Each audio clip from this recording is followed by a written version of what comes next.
All right, in this video, we're going to break down and foresee the forthcoming $100,000 Bitcoin parties, review some of the commentary from Alex Jones and Max Keiser that's just coming out right now, and then also break down the big, hidden elephant in the room about what they're not seeing about what Bitcoin and actually the naming rights of what Bitcoin actually is, which is totally not talked about and not even realized by the mainstream. So this is going to be an important video. I'll break down some of this video and stay tuned here to the end. We'll check it out. Tulip Mania. It is being adopted into the very integration of the financial system as the new standard, as you said it would be. So it is too integrated, too accepted, too adopted to fail. And so we are now can say, I think on this day, Tuesday, November 12th, 2024, it's a good day to say it. This is the day that Bitcoin conquered the world. And the only question is, will there be speed humps? Can Sam Bankman-Fried's spoil any of it? Can the murder of Trump derail it for a time? Clearly, it is the new innovation. It is the new internet. It is the thing. Everything else is just a competing failure. And I think clearly at this point we can declare that Bitcoin has conquered the world. The only question is, what will that look like? When will people finally figure that out? And how do people get positioned in that so that they're part of the future? Is that an accurate statement? Absolutely. Oh. I think it's clear to say that Bitcoin has achieved escape velocity, that it'll become the world global standard, and the total addressable market for Bitcoin is the market in financials on planet Earth, which is roughly $400 trillion. So you got to potentially move from $1.7 trillion in market cap up to 400 trillion. So do the math. It's extraordinarily high. Let's say it captures between 40 or 50% of a $400 trillion market. That's still, you're talking millions of dollars per coin. And that's the future of where Bitcoin is going, because it is perfect money. And what do I mean by perfect money is that it is a way for commerce to happen without any friction whatsoever and without any problems with inflation whatsoever. So that since it cannot be printed by any. So let's just analyze some of that logically. He's saying that it's perfect money. It cannot be stopped. It's the perfect way to transact peer-to-peer. Now what I believe he's talking about is BTC, which is doing 7 transactions a second, and you have to go out and use other parties like the Lightning Network and other third parties to use it in order to make it even possible to use. So calling him out here, dude. How can that be perfect money? How can that be perfect money? Okay, that's the first big issue, red flag that I'm seeing right here. And Alex, a lot of these people have not gotten deep down the rabbit hole on this Bitcoin, because Bitcoin is the final frontier to understanding this big veil that we've been under central banking power for the last 100 years or more. Bitcoin is the final frontier to all of that. And right now, the mainstream, these people all think that BTC is Bitcoin. And that's what they're referring to. Okay. But there's no possibility in Alex Jones's mind at this point that anything could possibly go wrong. There's just zero possibility of that. Now he's saying it's adoption. He's not saying BTC, he's saying Bitcoin. Bitcoin, yes, I would agree that Bitcoin is going to be adopted at this point, 100%. There's no looking back. It is now coming. It's just a matter of at what point does it realize that the Bitcoin they're buying doesn't work? It absolutely just doesn't work. It's not that it's bad. It just doesn't work. So there's going to be a point where that awakening happening. So let me just go break down a couple of the other points that are coming up. Yeah, so as BTC is soaring towards 100,000, it's at 90,000 right now. Yeah, this has well been forecast for a long time. I mean, anybody could say they did it, but this is the Alta report, which I subscribed to in real time at the time. And here's the forecast. Without regards to the, let's go to the skip ahead. It's characterized as being within whispered awe and shouted elation and choked disbelief support sets.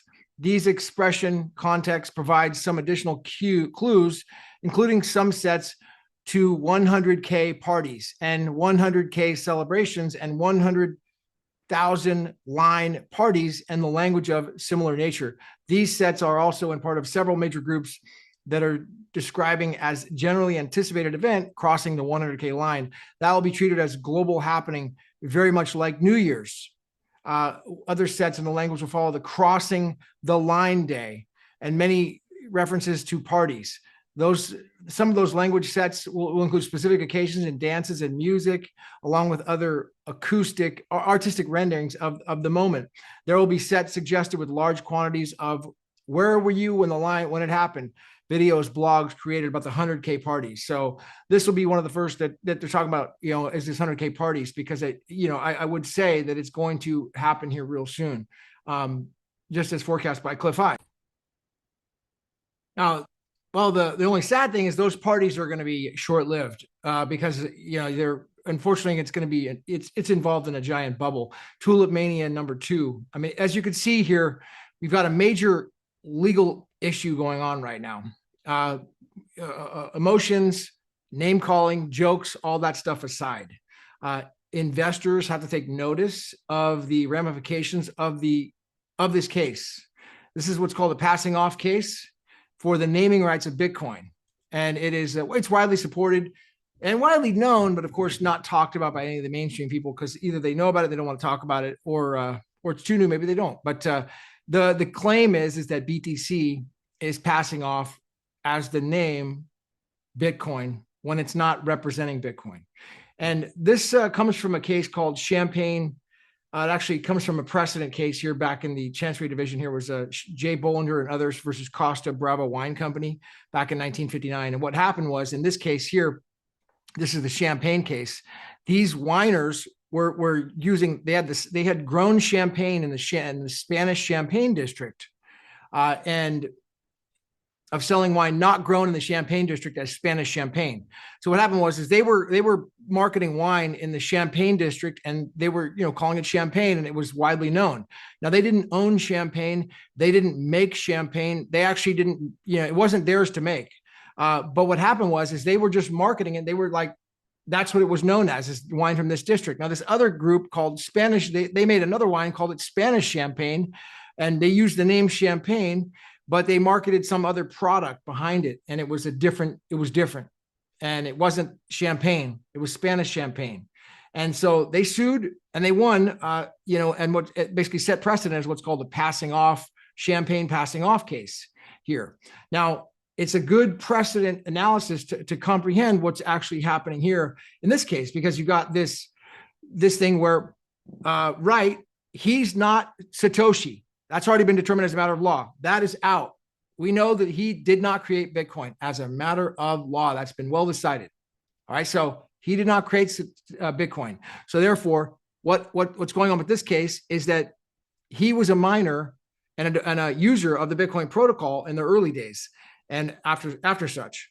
And him, along with other people that are now joining this case, they're claiming that this other group came in later, like Spanish Champagne, and they took the name Bitcoin and they started marketing it out there to the world as Bitcoin. And then but it wasn't Bitcoin. It was something else. And the original MIT license, what it talks about in this case is how the MIT license offered anybody could use the protocol however they like, but they can actually take the open source protocol and they could change it however they want. They could do whatever they want with it. But it's well settled law that you can't take the name of the protocol as well. Okay, and that's what's happened is you had all these different forks and versions come out of Bitcoin, including obviously Ethereum is separate, but just afterwards, and they took the idea, which was legal and open source. But then this one group called BTC or Bitcoin Core, they took the protocol, changed it, but then they also took the name too. They kept the name. So now the general public, Joe Sixpacks, coming in and saying, I want Bitcoin.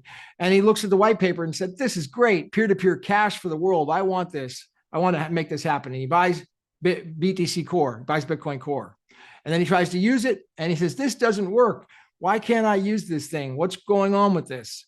Why isn't it cash? And he starts to experience it and gets frustrated, and he doesn't know why he's getting this misrepresented asset as what it says it's supposed to be in the white paper, and it's not that. Okay. And that's what this case comes down to, is basically it's about the consumer protection. It's ultimately a consumer protection law case as well. It's got claims for that. And so regular everyday consumers have to be protected. They have a right to be protected through adequate notice. When they're going to buy something, if it's widely spread, they have to have notice of what they're buying. If it's represented as a champagne, like this case here, if it's represented as champagne, then they have a right to get champagne. But if they're getting Spanish champagne, it's called Spanish champagne, and it's not really champagne, it's something else. It's a different type of wine, which isn't necessarily bad or illegal, but it's marketed using the name. That's where the law comes in and says, that's not allowed. You can't use the name. And so it really comes down to that. It's not about whether the protocol is bad. I support all these sports and protocols. I think it's great, but the law does not support someone using the name, using the name of a protocol when it's completely changed and different. That's what's coming down. Now there is we have a case here called this was brought priorly in a case 2022, and actually Hayward Ventures, which is Kraken, they answered the case, and it actually was it was like a motion to dismiss procedure on a defense. Actually, they answered past dismissal, and then it was consolidated with the Satoshi cases. So it never went past that. So we just know how Kraken defended the action, and they attacked it with the Satoshi defense. Craig's not Satoshi, okay?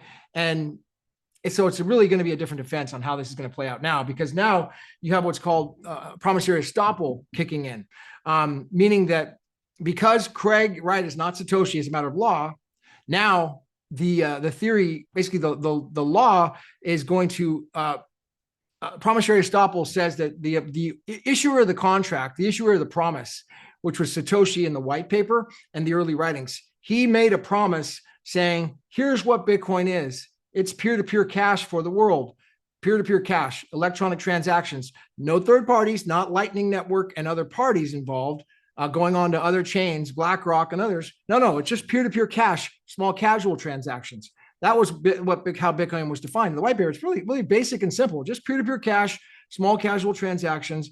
And then you have, now what's at issue is that it's just not doing that. So Kraken has responded to it. And the idea of Promissory Estoppel is that because Satoshi made that promise, Craig Wright and others, consumers, relied on that promise. They became miners. They bought Bitcoin. They bought this stuff thinking that it was that.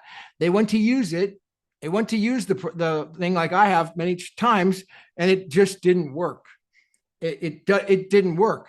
It went over and it asked me to send over to a different address called SegWit or called, whatever protocol, something else, when it should just be a number one wallet address. Because when I have the original Bitcoin, it's number one. And anybody who's an original Bitcoin person, they'll be able to look at the wallet address and they'll see number one. So the number one goes to number one. It's easy to tell. You don't go and send it a number one to a number three or a number BTC or a number SegWit. That's different. And then charge all these fees and go somewhere else. Wait a second here. Whoa. I want to do peer-to-peer. So it's, this case is a big deal. Of course, the mainstream news is not talking about it, but it's relatively new. It's only as of October. We don't have a response yet, but we just have kind of a preliminary prior response from Kraken. But it's important to know that, yes, there will be these BTC parties, the BTC 100K parties or Bitcoin 100K parties coming out very soon, because this case is going to take time to cure. But what's also missing is the miners. See, what happens with these miners is they actually control the hash power. And so miners just seeking profit. They're paying electricity bills. And then you've got different Bitcoins to choose from. You even have things like Digibyte and I think Litecoin as well. So you got all these different versions which are on SHA-256. And so they're seeking what's profitable to mine. So right now the BTC price goes up, so they're mining the BTC.